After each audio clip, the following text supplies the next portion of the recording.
Oh, Joe is here. Hey, man, this is what I want to talk about, man. This here. In essence,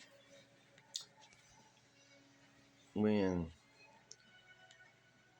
you look at the characteristics, the understanding, the way of view things, I hope that helped out on that with the dad and the son. I hope that helped out because to show you the relationship between Christ and God, you see. And it's not hard as they make it, you know. They just, you got to remember now, Satan was always twisting somebody's words. Even in the garden, that's what he did. Oh, surely God didn't say, and God probably did, but he twisted it and made it seem like, hey, man, this is desirable. This, go for it, you know. So don't be surprised. Then when he was tempting Christ, he was quoting from the scriptures, but he trying to twist it instead of for what it was into what he was trying to make it. And the line was very thin if you think about it. Just like when he told the angel, he would give David the angel's charge over him. Like he dashed his foot up against a stone, but he was talking about him running and God telling him he was going to protect him, that they wasn't going to get it. Satan tried to make it seem like, hey, you the Christ. You can jump off the side of the mountain and the angel's going to give charge to you, And in essence, he's right. That's how crazy it is. In essence, Satan is right. You see? But the one thing he missed, what? Don't put the Lord thy God to the test. You know why? Because life don't sustain unless he say. Anytime he's ready to shut it down, it's a wrap.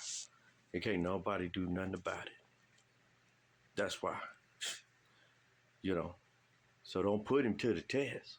Don't mock him, because he might just decide to let you go and bust your head.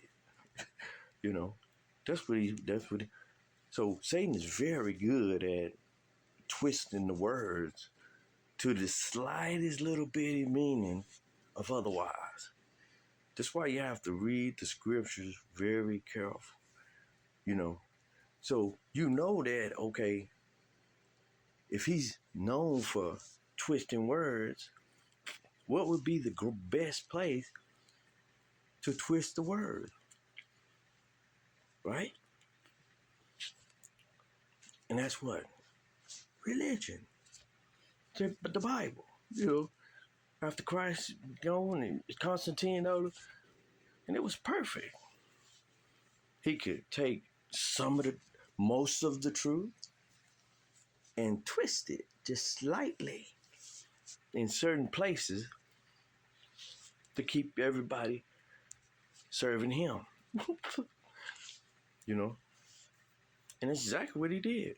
Because when you go and say God is a Trinity, or you say that Jesus is actually God in the flesh, then that's what you're doing.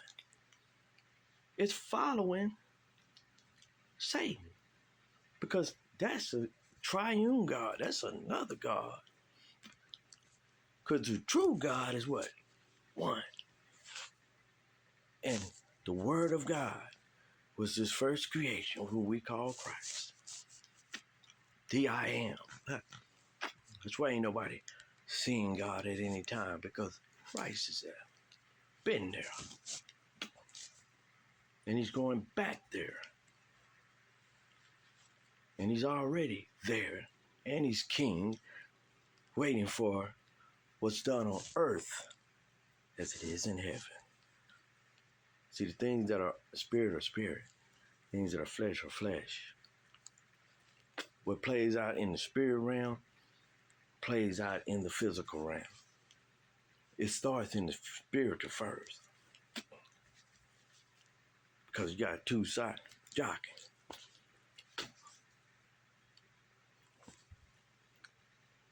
And once it plays out into the physical, that's how you walk in the spirit. Because you understand that ain't nothing that comes in your life that is by chance. Nothing. Because your steps are directed by the Lord. And the Lord is looking way ahead. And he sees the danger coming.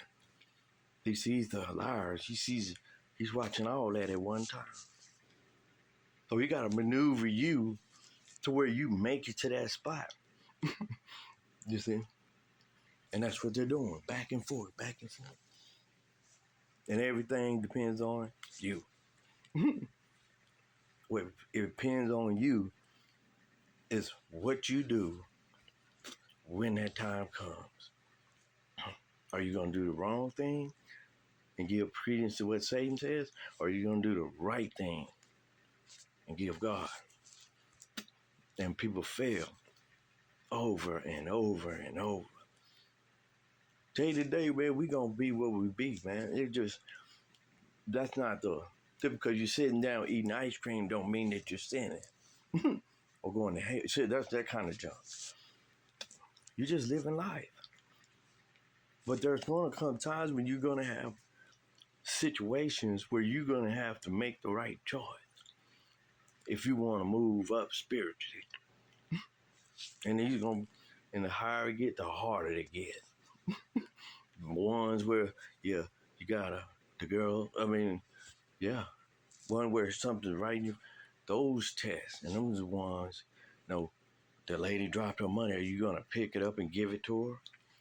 Or are you going to step on it? Until she leaves. These are the tests that most, even you so-called good people, fail. See? Because they're great people. But what if she dropped $1,000 over there and she didn't see it? What would you do? Would you pick it up and, hey, ma'am, you dropped $1,000? Or would you step on it or try to get her away from it or figure a way to keep it? These are the tests, the big ones. And even some of the best people fail. Because it has to be built in you. It's got to be built in you from God. Natural. Most stuff I do, a complete natural, man. Just me. I don't change, I don't fake, I don't say it. I'm who I am. I'm good, I'm bad, I like, whatever. Depending on the situation. But that's what being a God is. Knowing good from evil. Everything has it. If you want to consider it. Is the lion bad because he eats the gazelle? Why? That's what he's there for. Ooh. Mm-hmm. This is the cycle of life, man. It comes through. Make the right decisions, man. It ain't easy. Ain't gonna say you're gonna make them every time. Hell, most of the time, you're gonna probably be doing the most.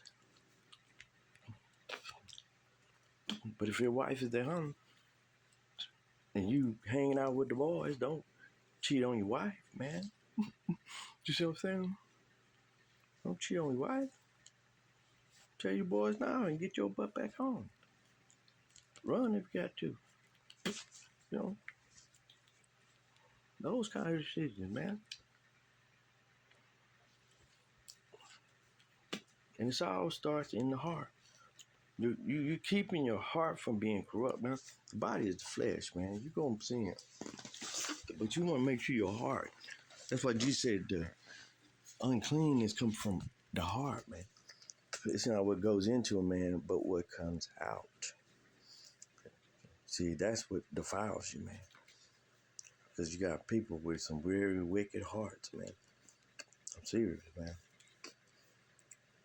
But I'll talk some more about that.